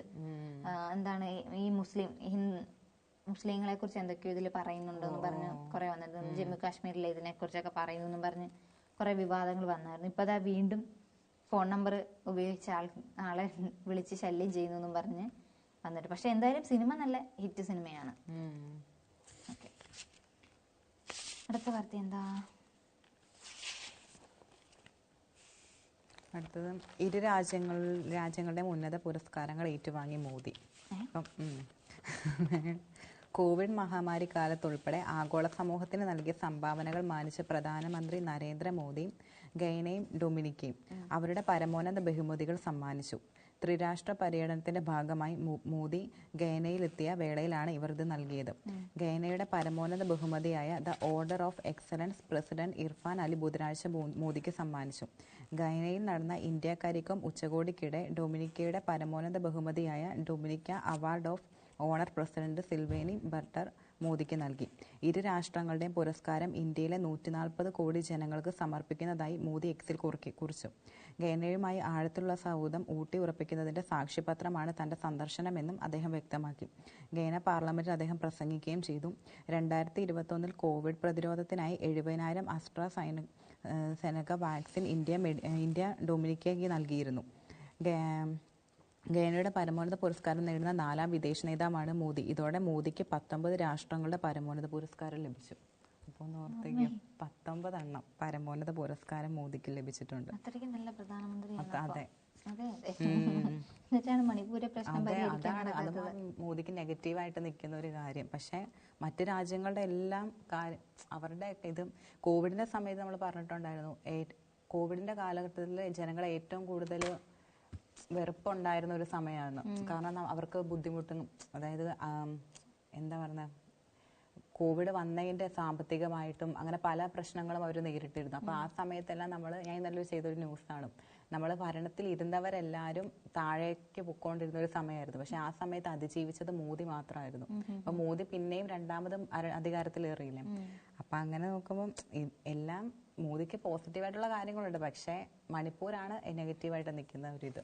അത് മണിപ്പൂരാണെങ്കിലും അദ്ദേഹത്തിന് ഒരു നെഗറ്റീവ് മാർക്കാണ്. പക്ഷെ മറ്റു രാജ്യങ്ങൾ നോക്കുമ്പോൾ അത് 19 പുരസ്കാരം. എന്തായാലും അദ്ദേഹം നല്ല പ്രധാനമന്ത്രി ആയതുകൊണ്ടായിരിക്കാം പുരസ്കാരം, അല്ലെങ്കിൽ 19 പുരസ്കാരം കൊടുക്കേണ്ട കാര്യമില്ലല്ലോ. എല്ലാം മറ്റു രാജ്യങ്ങളുടെ സമാധാനം സ്ഥാപിക്കാൻ നടക്കുന്ന ഒരു. അതെ, മറ്റു രാജ്യങ്ങളിൽ സമാധാനം വേണം, ഇന്ത്യക്ക് സമാധാനം ഇല്ലെങ്കിലും നോ പ്രോബ്ലം എന്നാണ് അദ്ദേഹം പറയുന്നത്. അപ്പൊ മോദിയുടെ കാര്യം പറഞ്ഞപ്പോ തന്നെ നമുക്ക് വീണ്ടും മോദിയിലേക്ക് തന്നെ വരാം. അതായത് നമ്മുടെ കേന്ദ്രം അവഗണിക്കുകയാണല്ലോ നമ്മുടെ വയനാടിന്റെ കാര്യത്തില്. അതുകൊണ്ട് ഈ കേന്ദ്ര അവഗണനക്കെതിരെ എംപിമാരെല്ലാം ഒന്നിക്കാനായിട്ട് പോവുകയാണ്. അവര് സംയുക്ത നിവേദനം നൽകാനായിട്ട് തീരുമാനിച്ചിരിക്കുകയാണ്. കേരളത്തിന്റെ താൽപര്യങ്ങൾക്കായി കേന്ദ്രത്തിൽ ഒരുമിച്ച് സമ്മർദ്ദം ചെലുത്താൻ മുഖ്യമന്ത്രി പിണറായി വിജയൻ വിളിച്ചു ചേർത്ത എംപിമാരുടെ യോഗം തീരുമാനിച്ചു. സംസ്ഥാനത്തിന്റെ ധനകാര്യ മേഖലയുമായി ബന്ധപ്പെട്ട പ്രശ്നങ്ങളിൽ സംയുക്തമായി നിവേദനം നൽകാനും ധാരണയായി. പാർലമെന്റിന്റെ ശീതകാല സമ്മേളനത്തിന് മുന്നോടിയായാണ് യോഗം വിളിച്ചത്. ദുരന്തബാധിതർക്ക് കേന്ദ്ര സഹായം ഉറപ്പാക്കുന്നതടക്കം പാർലമെന്റിൽ എംപിമാർ കൂട്ടായി ഇടപെടണമെന്ന് മുഖ്യമന്ത്രി പറഞ്ഞു. 24,000 കോടിയുടെ പ്രത്യേക പാക്കേജ് കടമെടുപ്പ് പരിധി 3.5% തദ്ദേശ സ്ഥാപനങ്ങൾക്ക് ധനകാര്യ കമ്മീഷൻ വകയിരുത്തിയ തുകയും NHMന് നൽകാൻ ഉള്ള തുകയും UGC ശമ്പള പരിഷ്കരണ കുടിശ്ശികയും അനുവദിക്കുക തുടങ്ങിയ ആവശ്യങ്ങൾ കേന്ദ്രം അംഗീകരിച്ചിട്ടില്ല. ദുരന്തത്തിൽ രക്ഷാപ്രവർത്തനത്തിൽ കേന്ദ്രത്തിന്റെ സഹകരണത്തെ അഭിനന്ദിക്കുന്നതിനൊപ്പം സഹായം വൈകുന്നതിലുള്ള പ്രതിഷേധവും അറിയിക്കണം. ദുരന്തം തീവ്ര സ്വഭാവമുള്ളതായി സംസ്ഥാനം പ്രഖ്യാപിച്ചതിനാൽ എംപിമാർക്ക് പ്രാദേശിക വികസന ഫണ്ടിൽ നിന്ന് 25 ലക്ഷം വരെ ലഭ്യമാക്കാനാകും. അപ്പം ദുരന്തത്തെ നമ്മുടെ സംസ്ഥാനം ഒരു തീവ്ര സ്വഭാവമുള്ളതായിട്ട് പ്രഖ്യാപിച്ചിട്ടുണ്ട്. പക്ഷേ കേന്ദ്രത്തിൽ നിന്ന് നമ്മൾ സഹായങ്ങൾ ഇപ്പൊ നമ്മൾ എത്ര തവണ ഇങ്ങനെ അപേക്ഷിക്കുന്നല്ലേ, എത്ര തവണ കത്തയച്ചു, എത്ര തവണ അപേക്ഷിച്ചു. ഇപ്പൊ വീണ്ടും നിവേദനം നൽകാനാണ് തീരുമാനിച്ചിരിക്കുന്നത്. എംപിമാര് ഒന്നടങ്കം പോയിട്ട് എംപിമാരുടെ യോഗം മുഖ്യമന്ത്രി വിളിച്ചു ചേർത്തിരുന്നു. അപ്പം എംപിമാരെല്ലാം ഒന്നടങ്കം കേന്ദ്ര അവഗണനയ്ക്കെതിരെ പ്രതികരിക്കാനാണ് തീരുമാനിച്ചിരിക്കുന്നത്. അതായത് തീവ്ര ദുരന്തമായിട്ട് തീവ്ര സ്വഭാവമുള്ളതായിട്ട് പ്രഖ്യാപിക്കണമെന്ന് നമ്മൾ കുറേ ഇത് സംഭവം നടന്നതിന് ശേഷം തൊട്ട് നമ്മൾ പറയുന്നതാണ്. പക്ഷെ ഇതുവരെയും കേന്ദ്രത്തിന്റെ ഭാഗത്ത് നിന്ന് അങ്ങനെ ഒരു പ്രതികരണം നമുക്ക് കിട്ടിയിട്ടില്ല. കാരണം എത്ര തവണയാണ് ഇത് പറഞ്ഞ് നമുക്ക് വേറൊന്നിനും അല്ലല്ലോ, നമ്മുടെ ഒരു സംസ്ഥാനത്തുള്ള ഒരു ജനത്തിന് പുനർനിർമ്മാണം, അതായത് അവരുടെ വാസസ്ഥലമായാലും അല്ലെങ്കിൽ ഇപ്പൊ കാർഷിക മേഖല, ടൂറിസ്റ്റ് മേഖല, അങ്ങനെയുള്ള കാര്യങ്ങൾ പുനഃസംഘടിപ്പിക്കാൻ വേണ്ടിയിട്ടാണ് നമ്മൾ കേന്ദ്രത്തിനോട് ആവശ്യപ്പെടുന്നത്. എന്നിട്ടും കേന്ദ്രം നമ്മളെ അവഗണിക്കുക. അതായത് കേരളത്തോട് മാത്രമുള്ളൊരു അവഗണനയായിട്ടാണ് എല്ലാവരും കാണുന്നത്. അങ്ങനെ തന്നെ പറയാം. അല്ലെങ്കിൽ പിന്നെ നമ്മൾ ഇത്രയേ നമ്മൾ പറഞ്ഞ മുഖ്യമന്ത്രി ആണെങ്കിൽ നേരിട്ട് സംസാരിച്ചതാണ്. അതുപോലെ തന്നെ അന്ന് കത്തയച്ചതാണ്. പിന്നെ പ്രധാനമന്ത്രി നേരിട്ട് വന്ന് കണ്ട പല ജനങ്ങൾക്കും അവിടെ ഉണ്ടായിരുന്ന പലർക്കും വാഗ്ദാനങ്ങളും ചെയ്തു, സഹായിക്കാൻ കൂടെ ഉണ്ടാകുമെന്നും പറഞ്ഞു. എന്നിട്ടും ഇതുവരെ നമുക്ക് പോസിറ്റീവായിട്ടുള്ള ഒരു ഇത് നമ്മുടെ ദുരന്തത്തെ എന്തുകൊണ്ട് തീവ്ര ദുരന്തമായിട്ട് പ്രഖ്യാപിക്കുന്നില്ല? അതായത് സംസ്ഥാനം മൊത്തം നോക്കിയിട്ടും എന്താണ് പുനരധിവാസം സാധിക്കാത്തതിനാലാണ് തീവ്ര ദുരന്തമായിട്ട് പ്രഖ്യാപിക്കണമെന്ന് പറയുന്നത്. കാരണം നമ്മൾ അന്നും പറഞ്ഞായിരുന്നു 3 ഘട്ടത്തിലായിട്ടാണ് ദുരന്തം പ്രഖ്യാപിക്കാറുള്ളത്. അപ്പൊ നമ്മുടെ സംസ്ഥാനത്തിന് പറ്റാത്ത രീതിയിലുള്ള ഒരു സിറ്റുവേഷനിലേക്ക് പോകുമ്പോൾ നമ്മൾ എന്തായാലും കേന്ദ്രത്തിനെ ആശ്രയിക്കണം. അപ്പൊ അതുകൊണ്ട് തന്നെ നമുക്ക് എന്താണ് ഇതൊരു തീവ്ര ദുരന്തമാണെന്ന് ലെവൽ 3 വിഭാഗത്തിൽ ഉൾപ്പെടുത്തണമെന്നാണ് കേരളം ആവശ്യപ്പെടുന്നത്. പക്ഷെ ഇവര് സമ്മതിക്കുന്നില്ല എന്ന് നമുക്ക് പറയാം. എന്തായാലും ഇവരെല്ലാരും എംപിമാരെല്ലാരും കൂടെ ഒന്നിച്ച് ഒന്നടങ്കം കേന്ദ്ര അവഗണനയ്ക്കെതിരെ നിവേദനം നൽകാനാണ് തീരുമാനിച്ചിരിക്കുന്നത്. മോദി വന്നു കഴിയുമ്പം അതെ, അദ്ദേഹം എടുക്കുമെന്നാണ് പറഞ്ഞിട്ടുള്ളത്. അദ്ദേഹം ആദ്യം വരണം. ടൂറ് കഴിഞ്ഞ് ഇതുവരെ എത്തിയിട്ടില്ല. ഇന്നലെ ഞങ്ങൾ പറഞ്ഞായിരുന്നു അദ്ദേഹം ടൂറ് കഴിഞ്ഞില്ല. മണിപ്പൂര് കത്തിക്കൊണ്ടിരിക്കുമ്പോഴും അദ്ദേഹം അവിടെ ടൂറിൽ ആഘോഷിക്കുകയാണ്. നമ്മുടെ ഓരോ പ്രധാനമന്ത്രികളുമായിട്ടും കൂടിക്കാഴ്ചയൊക്കെ നടത്തി ആഘോഷിച്ച് ഉല്ലസിച്ചൊക്കെ വരികയാണ് അദ്ദേഹം. മോദി വന്നു കഴിഞ്ഞാൽ ഉടനെ വയനാട് കാര്യത്തിൽ തീരുമാനം ഉണ്ടാവും. വയനാട് മാത്രല്ലല്ലോ, മണിപ്പൂര് ആദ്യം മണിപ്പൂരിനൊരു തീരുമാനം ഉണ്ടാക്കണം. കാരണം മണിപ്പൂര് അടങ്ങാതെ കത്തിക്കൊണ്ടിരിക്കുകയാണ്. ഓക്കെ, എന്തായാലും നമുക്ക് നോക്കാം. പിന്നെ അടുത്തൊരു വാർത്ത എന്ന് വെച്ചാൽ നമ്മൾ കഴിഞ്ഞ ദിവസമായിരുന്നു നമ്മുടെ പാലക്കാട് ഉപതെരഞ്ഞെടുപ്പ് നടന്നത്. പോളിംഗ് കഴിഞ്ഞിട്ടും ഇപ്പോൾ അവിടെ അടി തീരാതെ കോൺഗ്രസ് എന്നാണ് വാർത്ത വരുന്നത്. അങ്ങോട്ടും ഇങ്ങോട്ടും അടിയുടെ പൂരമാണ് അവിടെ. പാലക്കാട് ഉപതെരഞ്ഞെടുപ്പിൽ രാഹുൽ മാങ്കൂട്ടത്തിനെ സ്ഥാനാർത്ഥിയാക്കിയത് മുതൽ കോൺഗ്രസിൽ ഉടലെടുത്ത അസ്വാരസ്യങ്ങൾ പോളിംഗ് കഴിഞ്ഞും അടങ്ങുന്നില്ല. മുതിർന്ന നേതാവ് VS വിജയരാഘവൻ ആദ്യ വെടി പൊട്ടിച്ചതിന് പിന്നാലെ K മുരളീധരനും മുൻ MLA CP മുഹമ്മദും എതിർ ശബ്ദവുമായി പുറത്തുവന്നു. BJPയുടെ തീവ്ര ഹിന്ദുത്വ മുഖമായിരുന്ന സന്ദീപ് വാര്യരെ നിലപാട് തിരുത്താതെ പാർട്ടിയിലെടുത്തത് ദോഷം ചെയ്യുമെന്ന വാദം നേരത്തെ കോൺഗ്രസിലുണ്ട്. സന്ദീപിന്റെ വരവ് BJPക്ക് ഗുണം ചെയ്യുമെന്നും കോൺഗ്രസിന് തിരിച്ചടിയാകുമെന്നാണ് മുതിർന്ന നേതാവ് VS വിജയരാഘവൻ പ്രതികരിച്ചത്. ദീർഘകാലം DCC പ്രസിഡന്റായിരുന്ന താൻ സന്ദീപിന്റെ വരവ് അറിഞ്ഞത് മാധ്യമങ്ങളിലൂടെയാണ്. ചർച്ചയില്ലാതെയാണ് സന്ദീപിനെ കോൺഗ്രസിലെടുത്തതെന്നും ഇതിലുള്ള അസംതൃപ്തിയുമാണ് വിജയരാഘവൻ പ്രകടിപ്പിച്ചത്. കാടടച്ച് പ്രചരണം നടത്തിയിട്ടും പോളിംഗ് കുറഞ്ഞത് പരിശോധിക്കണമെന്നാണ് K മുരളീധരൻ പറഞ്ഞത്. വോട്ടർമാർ മുഖം തിരിച്ചുവെന്ന് പറയുന്നതിലൂടെ മുരളീധരനും നേതൃത്വത്തെയാണ് ലക്ഷ്യമിടുന്നത്. സന്ദീപിനെ എടുത്തത് തിരിച്ചടിയായെന്ന അഭിപ്രായമാണ് CP മുഹമ്മദ് അടക്കമുള്ള നേതാക്കളും പങ്കുവയ്ക്കുന്നത്. ജില്ലാ നേതൃത്വത്തെ പിണക്കിയാണ് ഷാഫി പറമ്പലിന്റെ നോമിനിയായ രാഹുൽ മാങ്കൂട്ടത്തിനെ VD സതീശൻ സ്ഥാനാർത്ഥിയാക്കിയത്. DCCയും ജില്ലയിൽ നിന്നുള്ള നേതാക്കളും പ്രചരണത്തിൽ നിന്ന് ഉൾവലിഞ്ഞതോടെ പുറമേ നിന്നെത്തിയ നേതാക്കളാണ് രാഹുലിന് വേണ്ടി പ്രചരണം നയിച്ചത്. കുട്ടിക്കലാശത്തിന് പിന്നാലെ പുറത്തുനിന്നുള്ള സംഘം ജില്ല വിടുകയും ചെയ്തു. ഇത് പോളിംഗ് കുറയാൻ ഇടയാക്കി എന്നാണ് വിലയിരുത്തൽ. അപ്പം ഇന്നലെ നമ്മൾ പറഞ്ഞായിരുന്നു അവിടെ പോളിംഗ് വളരെ കഴിഞ്ഞ വർഷത്തെ അപേക്ഷിച്ച് കുറവാണെന്ന്. അപ്പൊ ഈ രാഹുൽ മാങ്കൂട്ടത്തിനെ സ്ഥാനാർത്ഥിയാക്കിയത് മുതലാണ് അവിടെ പ്രശ്നങ്ങൾ ഉടലെടുത്ത് തുടങ്ങിയത്. അവിടെ നിന്ന് അവരുടെ കോൺഗ്രസിൽ നിന്ന് വേറൊരാൾ CPMലേക്ക് പോവുകയും BJPയിൽ നിന്ന് വേറൊരാൾ കോൺഗ്രസിലേക്ക് വരികയും അങ്ങനെ പല പല പ്രശ്നങ്ങളും ഉണ്ട്. അതായത് ഈ സന്ദീപിന്റെ വരവ് തന്നെ ഇവര് അറിഞ്ഞിട്ടില്ല എന്നാണ് കോൺഗ്രസിലുള്ള പല ആൾക്കാരും പറയുന്നത്. അവരറിഞ്ഞത് തന്നെ മാധ്യമങ്ങളിലൂടെയാണ്. അതുകൊണ്ട് തന്നെയാണ് ഈ വിജയരാഘവൻ പോലെയുള്ള ആൾക്കാരൊക്കെ അവരുടെ പ്രതിഷേധം, അതായത് അവർ ഇങ്ങനെ പ്രകടിപ്പിക്കുന്നത്. പിന്നെ കാടടച്ചൊക്കെ പ്രചരണമൊക്കെ നടത്തി. പക്ഷെ എന്നിട്ടും പോളിംഗ് കുറഞ്ഞതിന്റെ കാരണം എന്താണെന്ന് അന്വേഷിക്കണമെന്നാണ് അവർ പറയുന്നത്. ഇപ്പം ചിലപ്പം പോളിംഗ് കുറഞ്ഞത് നമ്മളിപ്പം പണ്ട് മുതലേ ഇങ്ങനെ കുറെ നാളുകളായിട്ട് നിൽക്കുന്ന കുറെ ആൾക്കാരുണ്ടാവുമല്ലോ സ്ഥാനാർത്ഥിയായിട്ട്. അപ്പം ആ ആള് പെട്ടെന്നൊരു ദിവസം നമ്മള് തെരഞ്ഞെടുപ്പ് വരുവാണെന്ന് മനസ്സിലാക്കാൻ നമ്മൾ ഇന്ന ആള് നിൽക്കുന്നുണ്ടായിരിക്കുമല്ലേ, അപ്പൊ നമുക്ക് വോട്ട് ചെയ്യാൻ ആളുണ്ടല്ലോ. കാരണം ആള് ചിലപ്പോൾ എന്തെങ്കിലും നല്ല കാര്യമൊക്കെ ചെയ്തിട്ടുള്ള ആളായിരിക്കും. പക്ഷെ ആ ആളെ പെട്ടെന്ന് മാറ്റിയിട്ട് ആ സ്ഥാനത്ത് വേറൊരാളെ കൊണ്ടുവരുമ്പോൾ നമുക്ക് ഓട്ടോമാറ്റിക്കലി വോട്ട് ചെയ്യാനുള്ള ഒരു താല്പര്യം കുറയും. നമ്മൾ വോട്ട് ഒന്നുകിലും നമ്മൾ പോയിട്ട് അസാധുവായിട്ട് ചെയ്യും, അല്ലെങ്കിൽ നമ്മൾ എന്ത് ചെയ്യും, വോട്ട് ബഹിഷ്കരിക്കുക തന്നെ ചെയ്യും. അപ്പൊ അങ്ങനെ കുറെ പേര് ഇവിടെയും ചെയ്തിട്ടുണ്ട്. കാരണം രാഹുൽ മാങ്കൂട്ടത്തിനെ കൊണ്ടുവന്നതിൽ കോൺഗ്രസിലുള്ള പല ആൾക്കാർക്കും ഇഷ്ടപ്പെട്ടിട്ടില്ല. കാരണം അവർ തമ്മിൽ അങ്ങോട്ടും ഇങ്ങോട്ടും കുറെ പ്രശ്നങ്ങൾ ഉണ്ടായത്. പിന്നെ ഈ ഒരു തെരഞ്ഞെടുപ്പിന്റെ പേരിൽ കുറെ വിവാദങ്ങൾ ഉണ്ടായതാണ്. കള്ളപ്പണം കൊണ്ടുവന്നു എന്നൊക്കെ പറഞ്ഞ് കുറെ വിവാദങ്ങളും ഉണ്ടായതാണ്. അപ്പൊ എന്തായാലും ഇവര് ഇപ്പോഴും ഇത് കഴിഞ്ഞിട്ടും കോൺഗ്രസിൽ അങ്ങോട്ടും ഇങ്ങോട്ടും അടിയാണ്. പോളിംഗ് കുറഞ്ഞതിന്റെ കാരണങ്ങളും പറഞ്ഞു, രാഹുലിനെ കൊണ്ടുവന്നതിന്റെ കാരണങ്ങൾ, അല്ലെങ്കിൽ ഇപ്പം നമ്മുടെ സന്ദീപിനെ കൊണ്ടുവന്നതിന്റെ എല്ലാം കാര്യങ്ങൾ പറഞ്ഞ് കോൺഗ്രസിൽ മൊത്തത്തിലൊരു അടി നടന്നുകൊണ്ടിരിക്കുകയാണ്. വോട്ട് കഴിഞ്ഞു, ഇനിയിപ്പം നാളെ അല്ലേ റിസൾട്ട് വരിക, 23-ന്. എന്നിട്ടും ഇവിടെ അടി കഴിഞ്ഞിട്ടില്ല. അപ്പൊ നാളെ റിസൾട്ട് വന്നു കഴിയുമ്പോ എന്തായിരിക്കും അല്ലേ, പറയാൻ പറ്റില്ല എന്നാ സംഭവിക്കാൻ പോണേന്ന്.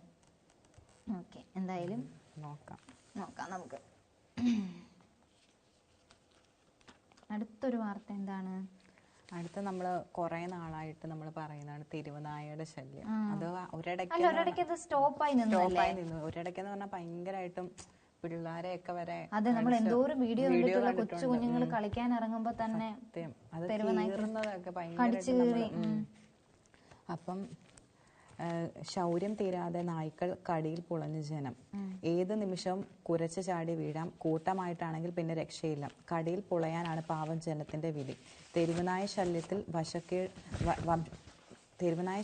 വശം കെട്ട് പ്രഭാത സവാരി ഉപേക്ഷിച്ച ചങ്ങനാശ്ശേരി സ്വദേശി സുരേഷിന്റെ വാക്കുകളാണിത്. ഇതൊരാളുടെ അനുഭവമല്ല. തെരുവുനായ്ക്കളുടെ എണ്ണം നിയന്ത്രിക്കുന്നതിനും പേവിഷബാധ ഉന്മൂലനം ചെയ്യുന്നതിനും ജില്ലാ ഭരണകൂടം വിപുലമായ പദ്ധതികൾ തയ്യാറാക്കിയിട്ടും ഒന്നും ഫലം കാണുന്നില്ല. രാത്രിയെന്നോ പകലെന്നോ വ്യത്യാസമില്ലാതെ നൂറുകണക്കിന് നായ്ക്കളാണ് അലഞ്ഞു നടക്കുന്നത്. പുലർച്ചെ പള്ളിയിലേക്കും ക്ഷേത്രങ്ങളിലേക്കും പോകുന്നവർക്കും പത്രവിതരണക്കാർക്കും നേരെ നായ്ക്കൾ പാഞ്ഞെടുക്കുന്നത് പതിവാണ്. സ്കൂൾ പരിസരങ്ങളിൽ നായ്ക്കൾ കൂട്ടം കൂടി നിൽക്കുന്നത് വിദ്യാർത്ഥികൾക്കും ഭീഷണിയാണ്. പാക്കിൽ മേഖലയിൽ 40ഓളം കോഴികളെയാണ് തെരുവുനായ്ക്കൾ ആക്രമിച്ചത്. 2 മാസം മുമ്പ് തെരുവുനായുടെ ആക്രമണത്തിൽ പള്ളിപ്പടി ഭാഗത്ത് പശുക്കൾക്കും വളർത്തുനായ്ക്കൾക്കും കടിയേറ്റു. ദിവസങ്ങൾക്ക് മുമ്പ് കുമരകത്ത് മത്സ്യത്തൊഴിലാളിക്ക് കടിയേറ്റതായാണ് ഒടുവിലത്തെ സംഭവം.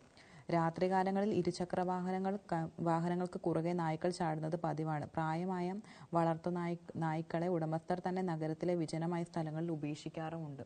അത് ശരിയാണ്. കാരണം നമ്മൾ വളർത്തുന്ന ഒരു ഇപ്പം വരുവാണെങ്കിലും നായ്ക്ക് എന്തെങ്കിലും പ്രശ്നം വരും, നമ്മളത് ഉപേക്ഷിച്ച് പോകത്തേ ഉള്ളൂ. അപ്പൊ നമ്മൾ പലപ്പോഴും ഇപ്പൊ ഈ നടക്കുമ്പോൾ നമ്മൾ കാണും, ഇത് നല്ല രസമുണ്ടല്ലോ, പിന്നെ അതിന്റെ രോമം പോവും, അങ്ങനെയൊക്കെ വരും. അപ്പം നമുക്ക് മനസ്സിലാവും ആൾക്കാർ അതിനെ ഉപേക്ഷിച്ചിട്ട് പോകുന്നതാണ്. അപ്പൊ അതൊക്കെ ഏറ്റവും വലിയൊരു പ്രശ്നമാണ്. പിന്നെ പ്രദേശവാസികളുടെയും കച്ചവട സ്ഥാപനങ്ങളുടെയും അലക്ഷ്യമായ മാലിന്യം തള്ളലും അശാസ്ത്രീയമായ രീതിയിൽ പ്രവർത്തിക്കുന്ന അറവുശാലകളുമാണ് തെരുവുനായ്ക്കൾ പെരുകാനുള്ള പ്രധാന കാരണം. അത് കറക്റ്റായിട്ടുള്ള കാര്യമാണ്. ഈ മാലിന്യം നിക്ഷേപിക്കുന്ന പിന്നെ അറവുശാലകൾ, അതൊക്കെ കറക്റ്റായിട്ട് ശാസ്ത്രീയമായിട്ട് നടപ്പിലാക്കുന്നതുകൊണ്ടാണ് കൂടുതലും തെരുവുനായ്ക്കൾ പെരുകാനുള്ള കാരണം. മാലിന്യ നിർമ്മാർജ്ജനത്തിന് വിവിധ പദ്ധതികൾ നടപ്പിലാക്കുന്നുണ്ടെന്ന് തദ്ദേശ സ്ഥാപനങ്ങൾ പറയുമ്പോഴും മാലിന്യ നിക്ഷേപത്തിൽ കുറവൊന്നുമില്ല. റോഡരികിൽ ചാക്കിൽ കെട്ടി വലിച്ചെറിയുന്ന മാലിന്യം നായ്ക്കൾ റോഡിലിട്ട് കടിച്ചു കീറുന്നത് പതിവാണ്. കോടിമതയിലെ ABC സെന്റർ സ്ഥിതി ചെയ്യുന്നത് പോലും നായ്ക്കളുടെ നടുവിലാണ്. അപ്പം എന്താ നമുക്കിത് പറയാം. ഞാനൊരു ദിവസം ഒരു വീഡിയോ ഇങ്ങനെ കണ്ടതാണേ. ഒരു രാജ്യം, എനിക്കിന്ന് പുറത്തുള്ള ഏതോ ഒരു രാജ്യമാണ്. അവിടുത്തെ പെൺകുട്ടികളല്ല, കുറെ ആൾക്കാർ, ആൺകുട്ടും പെൺകുട്ടികളും എല്ലാവരും കൂടി ഇങ്ങനെ നൈറ്റാണ് സമയം, നടന്നു പോകുന്നു. In other countries night walking എന്ന് പറഞ്ഞാണ് കൊടുത്തേക്കുന്നത്. അവർ നടക്കണു, എൻജോയ് ചെയ്യുന്നു. ഇൻ ഇന്ത്യ തെരുവ് നായ്ക്കൾ ഓടിക്കുന്നതാണ് കാണിക്കുന്നത്. ശരിയല്ലേ? നമ്മുടെ ഇന്ത്യയിൽ തെരുവ് നായ്ക്കളും പിന്നെ അതുപോലെ തന്നെ പീഡിപ്പിക്കുന്ന ആൾക്കാരുമാണ് ഇറങ്ങി നടക്കാൻ പറ്റാത്തൊരവസ്ഥയായിട്ട് ഉള്ളത്. അപ്പൊ അതുപോലെ തന്നെ നമ്മൾ കുറേ കണ്ടിട്ടുള്ളതാണ് ഈ തെരുവ് നായ്ക്കൾ കൊച്ചു കുഞ്ഞുങ്ങളെ മുതൽ പ്രായമായവരെ ഒരുപാട് പേരെയൊക്കെ കടിച്ചു കീറുന്നത് നമ്മൾ കണ്ടത്. അതായത് വീട് മുറ്റത്ത് നിന്ന് കളിച്ചുകൊണ്ടിരുന്ന കുഞ്ഞിനെ വരെ വന്ന് കടിക്കുന്ന സംഭവം, അതായത് കൂട്ടത്തോടെ വന്ന് ആക്രമിക്കുന്ന സംഭവം നമ്മൾ കണ്ടിട്ടുള്ളതാണ്. അപ്പം അന്ന് അതെന്ന് വെച്ചാൽ ഒരു 2-3 മാസങ്ങൾ മുമ്പ് ഭയങ്കരമായിരുന്നു. തെരുവുനായ്ക്കളുടെ ന്യൂസ് മാത്രമേ ഉള്ളായിരുന്നു. പക്ഷെ അതൊരു കുറച്ച് നാളത്തേക്ക് അതൊന്ന് കെട്ടിരുന്നതാ. അപ്പൊ വീണ്ടും തെരുവ് നായ്ക്കളുടെ ശല്യം വന്നിരിക്കുക. അത് നമ്മള് തന്നെയാണ് ഈ തെരുവ് നായ്ക്കളെ ഉണ്ടാക്കിയെടുക്കുന്നത്. കാരണം നമ്മൾ വീട്ടിൽ വളർത്തുന്ന നായ്ക്കൾക്ക് എന്തെങ്കിലും ഒരു അസുഖം വന്നാൽ അവർക്ക് ചികിത്സിക്കാൻ മാർഗങ്ങളുണ്ട്. അവർക്ക് പിന്നെ മൃഗ ഡോക്ടർമാരുണ്ടല്ലോ, അവിടെ കൊണ്ട് കാണിക്കാവുന്നതേ ഉള്ളൂ. പക്ഷെ നമ്മൾ എന്തെങ്കിലും ഒരു അസുഖം വന്നാൽ നമ്മൾ ഉടനെ കൊണ്ട് കളയുകയാണ്, ഉപേക്ഷിക്കുകയാണ് ചെയ്യുന്നത്. ഇപ്പൊ പട്ടിയായാലും പൂച്ചയായാലും നമ്മൾ അങ്ങനെ ചെയ്യുന്നത്. ഇപ്പം പെൺപട്ടി, ഇപ്പൊ വീട്ടിൽ പെൺപട്ടി ഉണ്ടെങ്കിൽ ആ പെൺപട്ടീനെ അത് പ്രസവിച്ചിട്ടുണ്ടെങ്കിൽ അതിന്റെ കുഞ്ഞുങ്ങളെ എല്ലാം കൊണ്ട് കളയും. അത് പ്രസവിച്ച് ഇനി പെൺകുഞ്ഞുങ്ങളാണെങ്കിൽ ആ പെണ്ണിനെ എല്ലാം കൊണ്ട് കളയും, പെൺപട്ടികളാണെങ്കിൽ. മറിച്ച് ആൺപട്ടിയാണെങ്കിൽ അവർ അതിനെന്ത് ചെയ്യും, വിൽക്കാനായിട്ട് നോക്കും. ചിലരാണെങ്കിൽ പെൺപട്ടിയും വിൽക്കും, ആൺപട്ടിയും വിൽക്കും. പക്ഷെ ചിലരെന്ന് വെച്ചാൽ ഈ പെൺപട്ടി കുഞ്ഞുങ്ങളെ കൊണ്ട് ഉപേക്ഷിക്കുകയാണ് ചെയ്യുന്നത്. അങ്ങനെ ഉപേക്ഷിക്കാനാണെങ്കിൽ ഇവർക്ക് ഈ പെൺപട്ടി എന്താണ് ഇതാവാതിരിക്കാനുള്ള മാർഗങ്ങൾ ഒരുപാടുണ്ടല്ലോ. അതിനുള്ള ഒരുപാട് ചികിത്സകളുണ്ട്. നമുക്കിപ്പം ഓപ്പറേഷൻ വഴിയൊക്കെ അത് തടയാനായിട്ട് സാധിക്കും. ഇത് അങ്ങനെ ചെയ്യാവുന്ന കാര്യമുള്ളൂ. അല്ലെങ്കിൽ പിന്നെ ഇതിനെ പുറത്തിറക്കാതെ വീട്ടിൽ തന്നെ കൂട്ടിലിട്ട് വളർത്തണം. ഇത് പ്രസവിച്ചു കഴിഞ്ഞാൽ അതിനെ കൊണ്ട് ഇങ്ങനെ നമ്മൾ കളയുന്ന ഓരോ പട്ടിക്കുഞ്ഞുങ്ങളുമാണ് വളർന്നു വന്ന് തെരുവ് നായ്ക്കളായിട്ട്, അതായത് അവർക്ക് ഭക്ഷണം കിട്ടുന്നില്ല എന്നുള്ളൊരു സിറ്റുവേഷൻ വരുമ്പോൾ അവർ ആക്രമിക്കുന്നു. ആ ഒരു സംഭവമാണ് ചെയ്യുന്നത്. അപ്പൊ നമ്മൾ തന്നെയാണ് ഇതിനൊരു പരിധി വരെ കാരണമാകുന്നത്. പിന്നെ ഈ അറവുശാലകള് അവിടുന്ന് ഉള്ള അശാസ്ത്രീയമായിട്ടുള്ള കുറെ ഇതുണ്ടല്ലോ, നമ്മള് വൃത്തിയില്ലാതെ വേസ്റ്റ് ഒക്കെ കൊണ്ടുപോയിടുക, അതൊക്കെ വരുമ്പോഴത്തേക്കിനും പട്ടികൾ കൂടുതൽ അത് അവർക്ക് ഫുഡ് കിട്ടുന്നിടത്ത് അവർ കൂടുതലായിട്ട് നിൽക്കും. അങ്ങനെ അവരവിടെ തന്നെ പെരുകാനായിട്ട് അതൊരു കാരണമാകും. പിന്നെ മാലിന്യങ്ങൾ ഇടുന്നതും അതൊക്കെ ഒരു റീസൺ ആണ്. മനുഷ്യൻ തന്നെയാണ് മനുഷ്യന്റെ ഇതിനായിട്ടുള്ള കാരണം. അപ്പൊ നമ്മളിപ്പോ പറഞ്ഞിട്ട് കാര്യമില്ല. ഓക്കെ, അടുത്തൊരു വാർത്ത എന്ന് വെച്ചാൽ നമ്മൾ ഈ കാനഡ ഇന്ത്യ ബന്ധം, നയതന്ത്ര ബന്ധം നമ്മൾ കുറെ നാൾ കൊണ്ട് പറഞ്ഞുകൊണ്ടിരിക്കുകയായിരുന്നു. ഇപ്പൊ പറയുന്നത് നിജാർ വധത്തില് പ്രധാനമന്ത്രിക്ക് അറിവുണ്ടായിരുന്നു എന്ന ആരോപണം കേന്ദ്രം തള്ളിയിരിക്കുകയാണ്. ഖലിസ്ഥാൻ വിഘടനവാദി ഹർദീപ് സിംഗ് നിജാർ വധത്തെക്കുറിച്ച് പ്രധാനമന്ത്രി നരേന്ദ്രമോദിക്ക് അറിവുണ്ടായിരുന്നുവെന്ന കനേഡിയൻ മാധ്യമ റിപ്പോർട്ട് തള്ളി കേന്ദ്ര വിദേശകാര്യ മന്ത്രാലയം. പ്രധാനമന്ത്രിക്കെതിരെയുള്ള അപകീർത്തി പ്രചരണമാണിതെന്ന് വിദേശകാര്യ മന്ത്രാലയം വക്താവ് രൺദീപ് ജയ്സ്വാൾ വ്യക്തമാക്കി. തെറ്റായി ഇത്തരം സന്ദേശം കൈമാറിയ ഉദ്യോഗസ്ഥനെതിരെ നടപടി വേണമെന്നും അദ്ദേഹത്തെ പുറത്താക്കാൻ ട്രൂഡോ സർക്കാർ തയ്യാറാകണമെന്നും പത്ര റിപ്പോർട്ടിന്റെ അടിസ്ഥാനത്തിൽ രൺദീപ് ജയ്സ്വാൾ ആവശ്യപ്പെട്ടു. പേര് വെളിപ്പെടുത്താത്ത കനേഡിയൻ ഉദ്യോഗസ്ഥരെ ഉദ്ധരിച്ച് കനേഡിയൻ ദിനപത്രം ഗ്ലോബ് ആൻഡ് മെയിലാണ് നിജാർ വധത്തെക്കുറിച്ച് നരേന്ദ്രമോദിക്ക് അറിവുണ്ടായിരുന്നുവെന്ന റിപ്പോർട്ട് പുറത്തുവിട്ടത്. ഇന്ത്യയുടെ ദേശീയ സുരക്ഷാ ഉപദേഷ്ടാവും വിദേശകാര്യ മന്ത്രിയും ഈ പദ്ധതിയുടെ ഭാഗമായിരുന്നുവെന്ന് റിപ്പോർട്ട് അവകാശപ്പെട്ടു. അപ്പം കനേഡിയൻ ഉദ്യോഗസ്ഥരെ ഉദ്ധരിച്ചുകൊണ്ടുള്ള ഒരു കനേഡിയൻ പത്രമാണ് ഗ്ലോബ് ആൻഡ് മെയിൽ എന്ന് പറയുന്നത്. ഈ പത്രമാണ് നരേന്ദ്രമോദിക്ക് നിജാർ വധത്തിൽ ബന്ധമുണ്ട് എന്ന് ആരോപിച്ചിരുന്നത്. അപ്പം ഇപ്പം നമ്മുടെ കേന്ദ്രം പറയുന്നത് കനേഡിയൻ മാധ്യമ റിപ്പോർട്ട് തെറ്റാണെന്നാണ്. കാരണം പ്രധാനമന്ത്രിക്ക് എതിരെയുള്ള ഈ അപകീർത്തി പ്രചരണം തെറ്റാണെന്നാണ് പറഞ്ഞത്. കാരണം അദ്ദേഹമാണ് ചെയ്തതെന്ന് ഇവർക്ക് തെളിവൊന്നുമില്ലല്ലോ. അവർ പറയുന്നു എന്നുള്ളതല്ലാതെ ഇദ്ദേഹം ഇതിൽ എന്ത് ചെയ്തു എന്നുള്ള കാര്യത്തിന് യാതൊരുവിധ തെളിവുകളുമില്ല. പിന്നെ എന്തിനാണ് ഇങ്ങനെ നമ്മുടെ ഒരു രാജ്യത്തെ കുറിച്ച് ഇങ്ങനെ പറയേണ്ട ആവശ്യം? നമ്മൾ കുറെ നാൾ കൊണ്ട് പറയുന്ന ഒരു കാര്യം തന്നെയാണിത്. എന്തായാലും അത് തെറ്റാണെന്നാണ് ഇപ്പം കേന്ദ്രം പറയുന്നത്. ഓക്കെ, പിന്നെ അടുത്തൊരു വാർത്ത എന്ന് വെച്ചാൽ നമ്മുടെ നെതന്യാഹു ഉണ്ടല്ലോ, ഇസ്രായേലി പ്രധാനമന്ത്രി, അദ്ദേഹത്തിനെതിരെ അന്താരാഷ്ട്ര ക്രിമിനൽ കോടതിയുടെ അറസ്റ്റ് വാറന്റ് വന്നിരിക്കുകയാണ്. ഇസ്രായേലി പ്രധാനമന്ത്രി ബെഞ്ചമിൻ നെതന്യാഹു, അദ്ദേഹത്തിന്റെ മുൻ പ്രതിരോധ മന്ത്രി യവാവ് ഗാലന്റ് എന്നിവർക്കും ഹമാസ് ഭീകര സംഘടനയുടെ കമാൻഡർ മുഹമ്മദ് ദെയ്ഫിനും എതിരെ അന്താരാഷ്ട്ര ക്രിമിനൽ കോടതി അറസ്റ്റ് വാറന്റ് പുറപ്പെടുവിച്ചു. യുദ്ധക്കുറ്റങ്ങൾ, മാനവരാശിക്കെതിരായ കുറ്റങ്ങൾ എന്നിവയുടെ പേരിലാണിത്. ഗാസ നിവാസികളെ പട്ടിണിക്കിടുന്നതിലും പലസ്തീൻ ജനതയെ പീഡിപ്പിക്കുന്നതിലും നെതന്യാഹുവിനും ഗാലന്റിനും ക്രിമിനൽ ഉത്തരവാദിത്തമുണ്ടെന്ന് 3 അംഗ ജഡ്ജിമാരുടെ പാനൽ ഐക്യകണ്ഠേന വിലയിരുത്തി. ഗാസ യുദ്ധത്തിന് കാരണമായ 2023 ഒക്ടോബർ 7 ഭീകരാക്രമണത്തിന്റെ പേരിലാണ് മുഹമ്മദ് ദെയ്ഫിനെതിരെ വാറന്റ്. ഇയാളെ വധിച്ചതായി ഇസ്രായേൽ അവകാശപ്പെടുന്നുണ്ടെങ്കിലും ഹമാസ് ഇക്കാര്യം സ്ഥിരീകരിച്ചിട്ടില്ല. ഇയാൾ മരിച്ചുവെന്ന് സ്ഥിരീകരിക്കാൻ പ്രോസിക്യൂഷന് കഴിയാത്ത സാഹചര്യത്തിലാണ് വാറന്റെന്ന് ICC വാദിച്ചു. അപ്പോൾ എന്തായാലും അദ്ദേഹത്തിനെതിരെ ഒരു ക്രിമിനൽ കോടതിയുടെ വാറന്റ് വന്നിരിക്കുകയാണ്. കാരണം ഗാസ നിവാസികളോട് അത്ര ക്രൂരതയാണ്, പട്ടിണിക്കിടുക, പലസ്തീൻ ജനതകളെ പീഡിപ്പിക്കുക. കാരണം ഈ അഭയാർത്ഥി ക്യാമ്പിൽ കഴിയുന്നവരെ ഒക്കെയാണ് അവര് ഈ യുദ്ധത്തിലൂടെ കൊന്നൊടുക്കിയിട്ടുള്ളത്. അപ്പം അതിന്റെ ഒക്കെ അടിസ്ഥാനത്തിലാണ് ഇപ്പം 3 അംഗ ജഡ്ജിമാരുടെ പാനല് വിലയിരുത്തി ഇവർക്ക് അറസ്റ്റ് വാറന്റ് കൊടുത്തിരിക്കുന്നത്. അപ്പം ഇവർ നെതന്യാഹുവിന്റെ മുൻ പ്രതിരോധ മന്ത്രി യവാവ് ഗാലന്റിനും അതുപോലെ തന്നെ ഹമാസ് ഭീകര സംഘടനയുടെ കമാൻഡർക്കും അറസ്റ്റ് വാറന്റ് പുറപ്പെടുവിച്ചിട്ടുണ്ട്. യുക്രൈൻ യുദ്ധക്കുറ്റങ്ങളുടെ പേരിൽ റഷ്യൻ പ്രസിഡന്റ് വ്ളാഡിമിർ പുടിനെതിരെ ICC മുമ്പ് അറസ്റ്റ് വാറന്റ് പുറപ്പെടുവിച്ചിട്ടുള്ളതാണ്. ICC അംഗമായ മംഗോളിയ പുടിൻ സന്ദർശിച്ചെങ്കിലും അറസ്റ്റ് ഉണ്ടായില്ല. അപ്പം എന്തായാലും നെതന്യാഹുവിനെതിരെ ഒരു അന്താരാഷ്ട്ര ക്രിമിനൽ കോടതിയുടെ അറസ്റ്റ് വാറന്റ് വന്നിരിക്കുകയാണ്. ഓക്കെ, ഇനി നമുക്ക് സ്പോർട്സ് പേജിലേക്ക് പോയാലോ.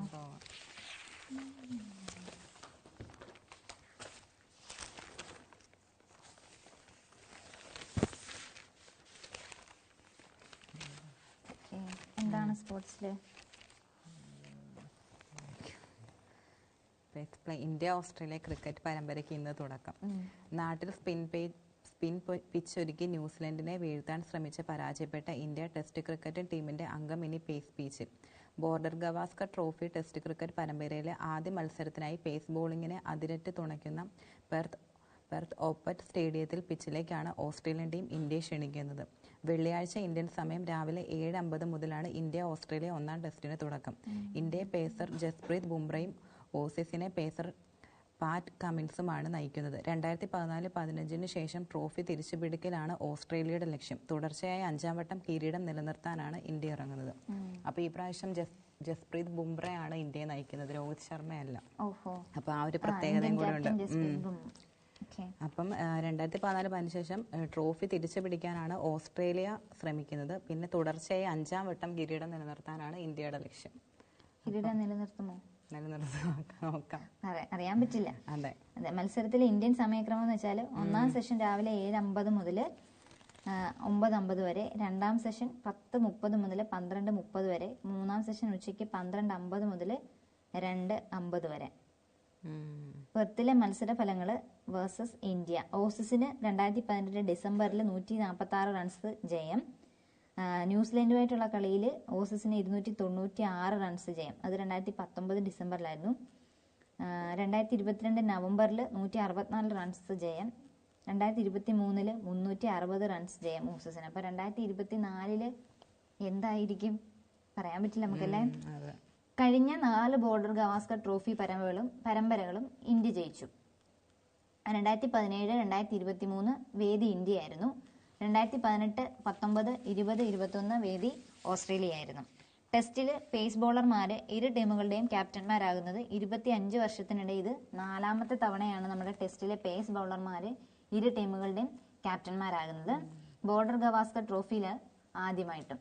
ലോക ടെസ്റ്റ് ചാമ്പ്യൻഷിപ്പ് ഫൈനലിലെത്താൻ പരമ്പരയിലെ 4 മത്സരങ്ങൾ ഇന്ത്യ ജയിക്കണം. അപ്പം ലോക ടെസ്റ്റ് ചാമ്പ്യൻഷിപ്പ് ഫൈനലിൽ എത്തണമെന്നുണ്ടെങ്കിൽ എന്ത് ചെയ്യണം? ഇന്ത്യ 4 മത്സരങ്ങൾ ജയിക്കണം. അല്ലാത്ത പക്ഷം മറ്റു ടീമുകളുടെ മത്സര ഫലത്തെ കൂടി ആശ്രയിക്കണം. അപ്പം അല്ലാതെ ആണെങ്കിൽ മറ്റുള്ള ടീമുകളുടെ മത്സര ഫലത്തെ കൂടി ആശ്രയിച്ചിരിക്കണം. പിന്നെ ആദ്യ ടെസ്റ്റിനുള്ള ഇന്ത്യൻ ടീം അംഗങ്ങളിൽ ഓസ്ട്രേലിയയിൽ 10ലേറെ ടെസ്റ്റ് ഇന്നിംഗ്സുകൾ കളിച്ചത് വിരാട് കോഹ്ലി, അതായത് 25, ആർ അശ്വിൻ 19, ഋഷഭ് പന്ത് 12 എന്നിവർ മാത്രം. അതായത് ആദ്യ ടെസ്റ്റിനുള്ള ഇന്ത്യൻ ടീം അംഗങ്ങളിൽ ഓസ്ട്രേലിയയിൽ 10ലേറെ ടെസ്റ്റ് ഇന്നിംഗ്സുകൾ കളിച്ചത്. പിന്നെ ഒരു പതിറ്റാണ്ടിനിടെ ഓസ്ട്രേലിയയിൽ കൂടുതൽ ടെസ്റ്റ് മത്സരങ്ങൾ ജയിച്ചതിന്റെ റെക്കോർഡ് ഇന്ത്യൻ ടീമിനുണ്ട്. അപ്പോൾ അത് ഒരു പതിറ്റാണ്ടിനിടെ ഓസ്ട്രേലിയയിൽ കൂടുതൽ ടെസ്റ്റ് മത്സരങ്ങൾ ജയിച്ചതിന്റെ റെക്കോർഡും ഇന്ത്യക്ക് ഉണ്ട്.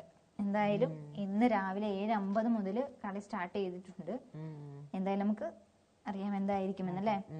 ഓക്കെ, ഇനി അടുത്തൊരു വാർത്ത എന്ന് വെച്ചാൽ തുടരട്ടെ സന്തോഷം. അതായത് സന്തോഷ് ട്രോഫിയിൽ കേരളത്തിന് ഇന്ന് 2ാം മത്സരം. സന്തോഷ് ട്രോഫി ഫുട്ബോൾ യോഗ്യതാ റൗണ്ടിൽ ഇന്ന് വൈകിട്ട് 3:30 ലക്ഷദ്വീപിനെതിരെ കേരളം 2ാം മത്സരത്തിന് ഇറങ്ങുന്നത് ആത്മവിശ്വാസത്തോടെ. അപ്പോൾ ലക്ഷദ്വീപിനെതിരെയാണ് കേരളം ഇന്ന് ഇറങ്ങുന്നത്. റെയിൽവേസിനെതിരെ ആദ്യ മത്സരത്തിലെ വിജയം പൊരുതി നേടിയതാണ്. ലക്ഷദ്വീപ് ടീമും ശക്തരാണ്. എങ്കിലും പ്രതീക്ഷയോടെയാണ് ടീം ഇന്ന് കളത്തിലിറങ്ങുന്നത്. റെയിൽവേസിന്റെ മികച്ച ടീമിനെയാണ് ആദ്യ കളിയിൽ തോൽപ്പിച്ചത്. ആ ജയം നല്ലൊരു പ്രതീക്ഷ തരുന്നുണ്ട്. ടീം മാനേജർ അഷ്റഫ് ഉപ്പള പറഞ്ഞു. ആദ്യ മത്സരത്തിൽ കേരളത്തെ രക്ഷിച്ചത് ഗോളി എസ് ഹജ്മലിന്റെ കരങ്ങളാണ്. അത്രയേറെ ഗോൾ ഷോട്ടുകളാണ് ഹജ്മൽ തടുത്തിട്ടത്. നമ്മുടെ നാട്ടിലല്ലേ കളി, മൈതാനത്ത് നിന്ന് ജയിച്ചിട്ടേ കയറാവൂ എന്ന് ഞങ്ങൾ പരസ്പരം പറഞ്ഞിട്ടുണ്ട്. അപ്പോൾ ഇന്ന് രാവിലെ 7:30 നടക്കുന്ന മത്സരത്തിൽ റെയിൽവേസും പുതുച്ചേരിയും ഏറ്റുമുട്ടും. പിന്നെ ബംഗാൾ രാജസ്ഥാനാണെങ്കിൽ ഫൈനൽ റൗണ്ടിൽ ബീഹാറിനെതിരെ ഗോൾ രഹിത സമനില വഴങ്ങിയെങ്കിലും സി ഗ്രൂപ്പ് ജേതാക്കളായി ബംഗാൾ സന്തോഷ് ട്രോഫി ഫൈനൽ റൗണ്ടിൽ കടന്നു. അപ്പം ഫൈനൽ റൗണ്ടിൽ നമ്മുടെ ബംഗാൾ കടന്നിട്ടുണ്ട്. ജയ്പൂരിൽ നടന്ന മത്സരത്തിൽ ദാദ്ര നാഗർ ഹവേലിയ 4-0 തകർത്ത രാജസ്ഥാൻ ഐ ഗ്രൂപ്പിൽ നിന്ന് ഫൈനൽസ് ഉറപ്പിച്ചു.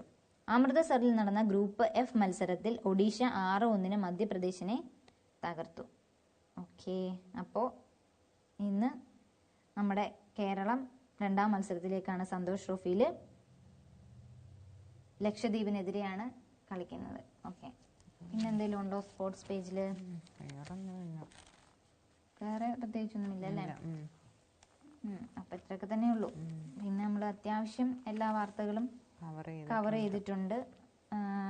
നമ്മുടെ സ്പോർട്സ് പേജിലാണെങ്കിലും പ്രമുഖ പത്രങ്ങളിലാണെങ്കിലും നമ്മൾ നമുക്ക് ഇമ്പോർട്ടൻ്റ് ആയിട്ട് തോന്നിയിട്ടുള്ള വാർത്തകളാണ് നമ്മൾ പത്രവാർത്താസിലൂടെ അവതരിപ്പിക്കുന്നത്. അതായത് എല്ലാ പത്രങ്ങളിലും ഒരുപാട് വാർത്തകളാണ്, അതിൽ ഇമ്പോർട്ടൻ്റ് ആയിട്ടുള്ളത് മാത്രമാണ് ഞങ്ങൾ നിങ്ങളുടെ അടുത്ത് ഷെയർ ചെയ്യുന്നത്. അപ്പം എന്തായാലും ഇന്ന് ഞങ്ങളുടെ സമയം ഏകദേശം അടുത്തിരിക്കുകയാണ്. അതുകൊണ്ട് ഞങ്ങൾ ഇന്നത്തെ പത്രവാർത്താസ് വൈൻഡപ്പ് ചെയ്യുകയാണ്. നാളെ ഞങ്ങൾ വീണ്ടും വരുന്നതായിരിക്കും.